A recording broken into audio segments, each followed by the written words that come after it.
Hello dear students, स्वागत है आप सभी का आपके चैनल विकास जीएस सॉल्यूशंस पर। हम लगातार आरआरबी एनटीपीसी के जो एग्ज़ाम्स हुए थे 2016 में उसको डिस्कस कर रहे हैं। ऑलरेडी 5 टेस्ट सीरीज़ में पेपर आपके साथ डिस्कस कर चुका हूं। ये उसका 6th पार्ट है, तो इसमें भी हम 50 क्वेश्चंस देखेंगे आगे। ऑलरेडी मैं लगभग 300-350 क्वेश्चंस डिस्कस कर चुका हूँ, तो उसी का आगे का ये पार्ट है। तो स्टार्ट करते हैं इस पार्ट को। अगर वीडियो पसंद आए तो ज़रूर लाइक कर दीजिएगा, शेयर कर दीजिएगा अपने फ्रेंड्स के बीच में, और चैनल को सब्सक्राइब नहीं किया है तो सब्सक्राइब ज़रूर कर लीजिएगा। स्टार्ट करते हैं। पहला क्वेश्चन है, विरूपाक्ष मंदिर कहाँ पर स्थित है? तो विरूपाक्ष मंदिर कर्नाटक में एक जगह है, हम्पी, यहाँ पर है। और ये जो हम्पी थी ये राजधानी थी विजयनगर साम्राज्य की। ठीक है।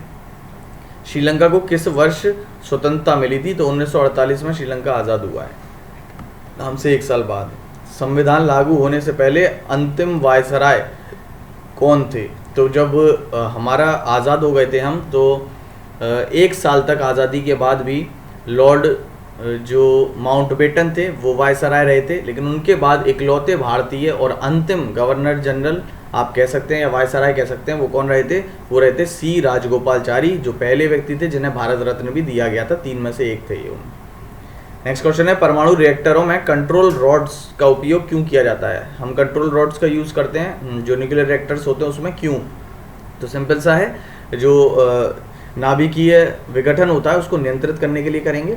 तो क्या हो जाएगा? यूरेनियम और प्लूटोनियम की विखंडन दर को नियंत्रित करने के लिए। ठीक है। नेक्स्ट क्वेश्चन है, जो दूर की वस्तुओं को नहीं देख सकता, यानी कि पास की वस्तुओं को देख सकता है लेकिन दूर की वस्तुओं को नहीं देख सकता, उसको क्या बीमारी होती है? तो उसको होता है मायोपिया। ठीक है, जिसको हम दूसरी भाषा में क्या कहते हैं? निकट दृष्टि दोष भी कहते हैं। ठीक है, मायोपिया या निकट दृष्टि दोष, नियर साइटेडनेस। नेक्स्ट है, ज्वारीय बंदरगाह भारत का कौन सा है? तो उसका नाम है कांडला बंदरगाह। ठीक है। इसके अलावा ये कहाँ पर है? तो ये है कच्छ, गुजरात में। और हाल ही में जो इससे रिलेटेड एक करंट का सवाल है वो याद रखिएगा। हाल ही में कांडला बंदरगाह, कांडला नहीं सॉरी, जो ये वाला पॉइंट नहीं है, सॉरी माफ़ कीजिएगा, हल्दिया बंदरगाह जो है, जो कि पश्चिम बंगाल में है, उसका नाम हाल ही में बदलकर श्यामा प्रसाद मुखर्जी बात की गई है करने की। ठीक है। और कांडला बंदरगाह का जो नाम है ये पिछली साल चेंज कर दिया गया था, इसका नाम कर दिया गया था दीनदयाल बंदरगाह। ठीक है। तो ये कांडला बंदरगाह वाला पॉइंट पुराना हो गया है, जो कि 1 साल पहले का था, लेकिन हाल ही में जो चेंजेस किया गया है वो हल्दिया बंदरगाह में किया गया है, जो पश्चिम बंगाल में है। और इसका नाम क्या कर दिया गया है? इसका नाम कर दिया गया है श्यामा प्रसाद मुखर्जी। ठीक है। कांडला बंदरगाह का क्या नाम कर दिया गया? दीनदयाल उपाध्याय। वो तो लगातार 1-1.5 साल पहले बहुत सारे नाम चेंज किए थे ना दीनदयाल उपाध्याय जी के नाम पे, तो इसका नाम भी वही हो गया है। नेक्स्ट क्वेश्चन है, कृष्णा नदी की मुख्य सहायक नदी है? तो कृष्णा नदी की मुख्य सहायक नदियों में से एक बड़ी इंपॉर्टेंट जो सहायक नदी है वो है तुंगभद्रा। ठीक है। यह क्वेश्चन ऐसे भी आ सकता है, तुंगभद्रा किसकी सहायक नदी है? तो कृष्णा की। इसके अलावा भीमा भी एक इसकी इंपॉर्टेंट सहायक नदी है। नेक्स्ट क्वेश्चन है, फतेहपुर सीकरी कहाँ पर स्थित है? तो फतेहपुर सीकरी यूपी में ही है। ठीक है। ये किसने बसाया था? अकबर ने बसाया था और इसे अपनी राजधानी बनाया था। बहुत सारी इमारतें अकबर ने फतेहपुर सीकरी में बनवाई हैं। ठीक है। अगला क्वेश्चन है, चार मीनार स्मारक कहाँ पर स्थित है? तो ये आपको पता होगा, चार मीनार कहाँ पर मौजूद है? हैदराबाद में। ठीक है। कुली कुतुब शाह ने इस बेसिकली हैदराबाद को स्वतंत्र एक तरीके से घोषित किया था, तो उसी के समय की है चार मीनार। नेक्स्ट है, IMF चीफ कौन है? तो वो है क्रिस्टीन लेगार्ड। उस समय का सवाल है, अभी पुराना हो गया। अगला क्वेश्चन है, हुमायूं का मकबरा किस स्थान पर स्थित है? तो जो हुमायूं का मकबरा है ये कहाँ पर है? ये है नई दिल्ली में। ठीक है।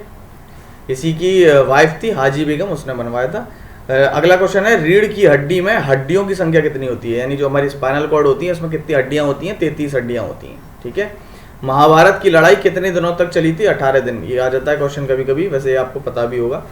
कालिंदी नदी को किस नाम से जाना जाता है? तो ये जो कालिंदी नदी है इसी को यमुना कहते हैं। ठीक है। यमुना का ही दूसरा नाम है कालिंदी नदी।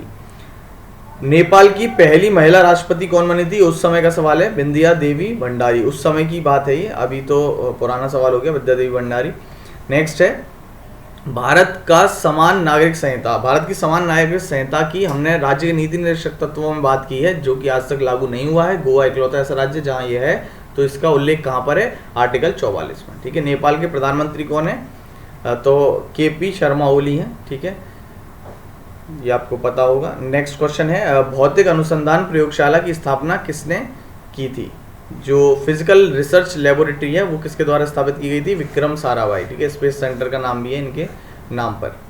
नेक्स्ट, अन्य राज्यों के साथ अधिकतम सीमा वाला राज्य कौन सा है? तो कौन सा राज्य जिसकी सबसे ज़्यादा राज्यों से सीमा लगती है? तो ये आपको पता होगा, यूपी है, 8 राज्यों से प्लस एक केंद्र शासित प्रदेश दिल्ली से इसकी सीमा लगती है। ठीक है। अमेरिका के पहले राष्ट्रपति कौन थे? जॉर्ज वॉशिंगटन, वॉशिंगटन डीसी इन्हीं के नाम पर है। ठीक है। अगला है एक्सरे का आविष्कारक कौन था?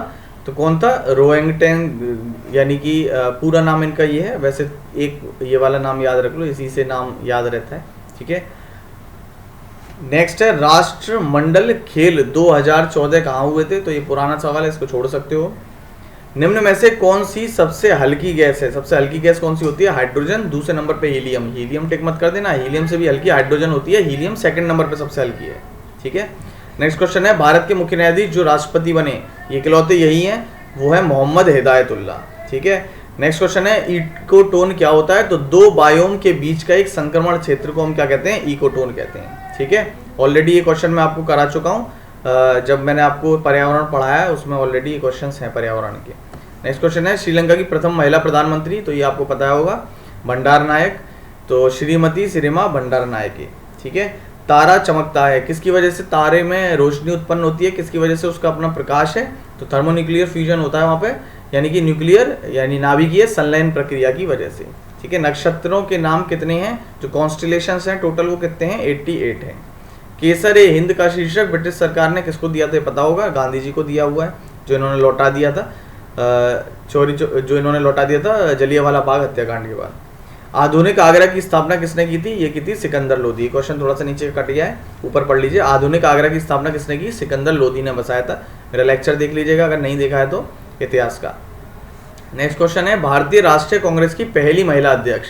तो यहाँ पे देखो पहली महिला पूछा है, पहली भारतीय महिला नहीं पूछा। अगर भारतीय महिला पूछता तो सरोजिनी नायडू होती, लेकिन यहाँ पर केवल पहली महिला पूछी है, तो कौन सी हो जाएंगी? अध्यक्ष एनी बेसेंट।